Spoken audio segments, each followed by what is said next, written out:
Olá, querido amigo, querida amiga, tudo bem? Eu espero que esteja muito bem, de saúde. Ficamos muito tempo sem partilhar os nossos conteúdos, alguns foram adormecendo, se calhar, mas hoje venho mais uma vez te incentivar para que não adormeça. Não adormeça e ainda continuamos vivos a trazer novas para essa nossa página. Hoje nós queremos falar sobre as plaquetas. Como dissemos a priori, já mencionamos o hemograma no seu todo e agora estamos a trazer de forma faseada. Já falamos do glóbulo vermelho, já falamos do glóbulo branco. Hoje queremos falar das plaquetas. Ali vamos avançar para outros conteúdos. Caso seja novo, não se esqueça então de se inscrever no nosso canal para fazer parte dos nossos seguidores. Ativar o sininho para que assim que a gente partilhar um vídeo você tenha acesso, tenha notificação. Dar like, dar like naquele sininho, coisa ali, né? E no final, depois de assistir, partilhar o vídeo, porque assim vai ajudar muita gente, tá bem? Então, o que são as plaquetas? Bom, as plaquetas elas são consideradas como corpúsculos ou fragmentos celulares, não é? Que geralmente estas desempenham um papel fundamental, não é? Na coagulação de sangue, sendo que estas plaquetas são produzidas ao nível da medula óssea e, em média, estas podem viver cerca de 8 a 12 dias na corrente sanguínea. Dali elas são destruídas, ok? Mas qual seria a importância de uma das plaquetas? Bom, as plaquetas têm têm duas importâncias que nós podemos aqui mencionar. Podem existir várias, mas nós vamos mencionar duas importâncias. Em que a primeira é coagulação do sangue, onde é fundamental que a coagulação aconteça, não é? Assim vai ajudar a formar um coágulo para estancar uma possível hemorragia. A segunda função é prevenir as hemorragias, manutenção da integridade vascular, pois estas plaquetas ajudam a manter a integridade da própria parede do vaso sanguíneo. Mas existem também aquilo que nós chamamos de funções das plaquetas. Nós aqui vamos mencionar algumas funções, ok? Uma das funções tem a ver com a adesão, sendo que as plaquetas elas vão aderir ao nível das paredes do vaso sanguíneo, não é? Para iniciar aquilo que é o processo de coagulação. E depois temos a questão da agregação. No processo da fase da agregação, na função da agregação, então as plaquetas elas vão se agregar, não é? Vão se agregar para formar o quê? O coágulo, não é? Para formar o coágulo e parar aquilo que nós chamamos de hemorragia. E depois existe também a componente de liberação de substâncias químicas. Aqui, estas plaquetas vão liberar certas substâncias químicas para promover a devida coagulação e assim também a inflamação, ok? Depois vamos entender que as plaquetas também participam ativamente no processo de inflamação. Temos também a outra função que é de regulação da própria inflamação, como eu estava aqui a dizer, ok? Sendo que as plaquetas elas ajudam a regular a resposta inflamatória no local da lesão, ok? E depois tem a outra que é angiogênese, não é? Angiogênese, que significa que as plaquetas também, por outro lado, elas participam ou ajudam na formação dos novos vasos sanguíneos, ok? Depois temos a chamada imunidade, tanto as plaquetas participam também na regulação da resposta imune. E para terminar temos a questão do reparo tissular, onde as plaquetas elas vão ajudar a reparar os tecidos danificados, tá bom?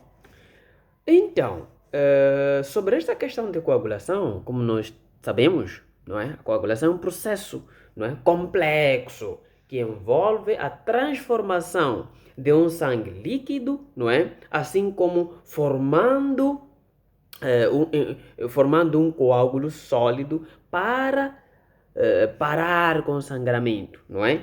E geralmente esse mecanismo todo, não é? Defesa do corpo para, não é? Esse é um mecanismo de defesa do corpo para prevenir a possível perda de quê? Do próprio sangue, não é? A perda excessiva do sangue, tá bom? Agora, existem aquilo que nós chamamos de etapas de coagulação.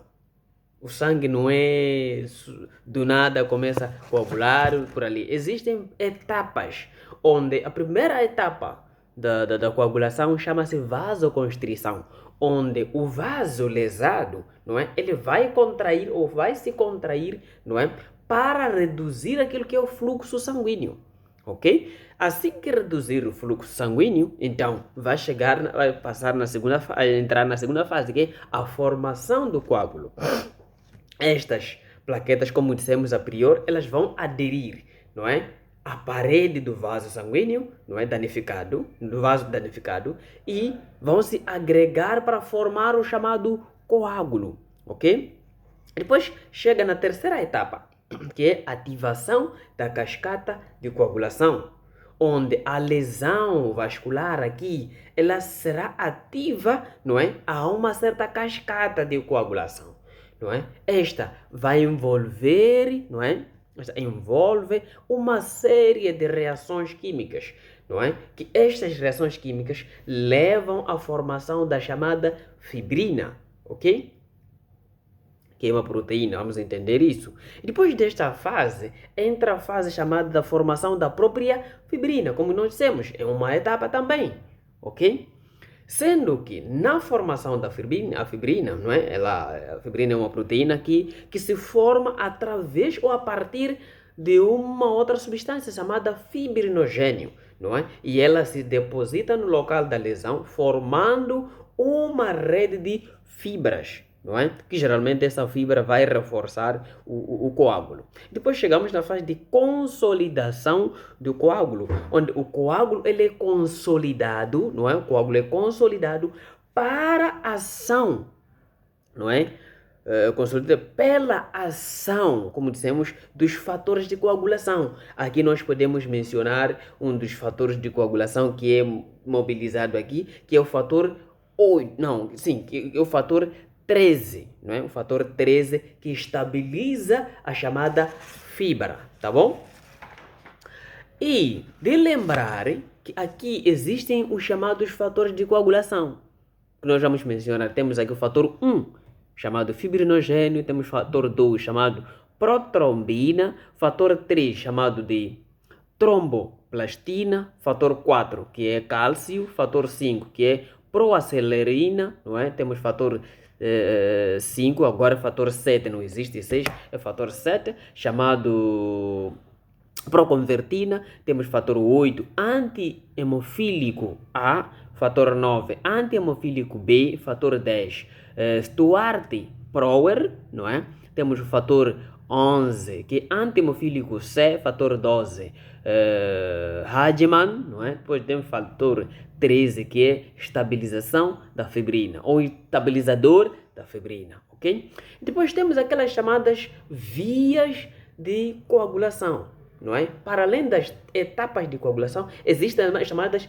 vias de coagulação, onde nós vamos ter aqui 3 vias de coagulação. Estamos a falar das 3 vias de coagulação. Temos a chamada via intrínseca, não é? Depois temos a via extrínseca e temos a chamada via comum, ok?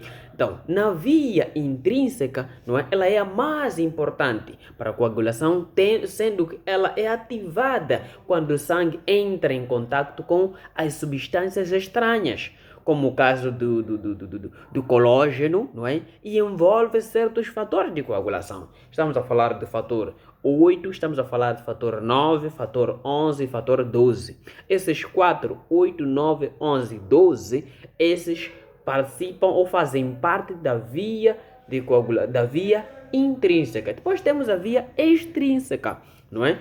Em que esta, embora não mais importante, mas é mais rápida, não é?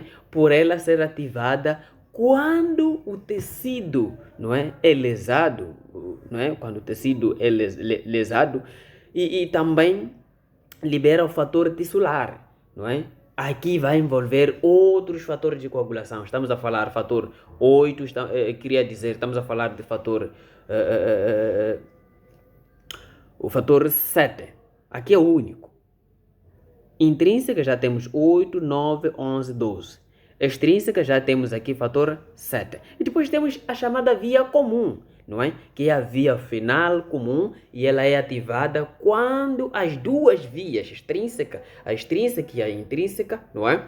Quando as duas vias vão se convergir, não é? Quando elas se convergem e envolvem também 3 fatores de coagulação. Estamos a falar fator 10, fator 5 e 2. Ou então, podemos dizer fator 2, 5 e 10, ok?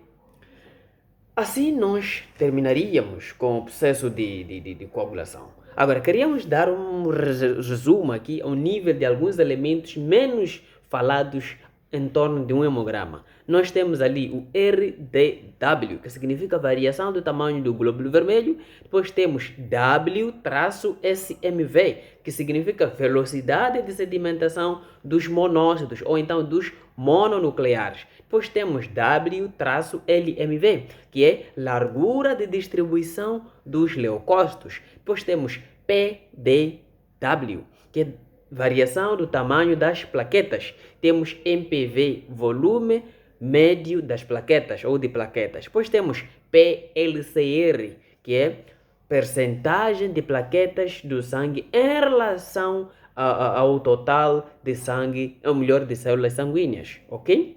Depois temos o PCT, que é o volume total de plaquetas no sangue. Então, este era o tema que nós tínhamos para deixar ficar hoje.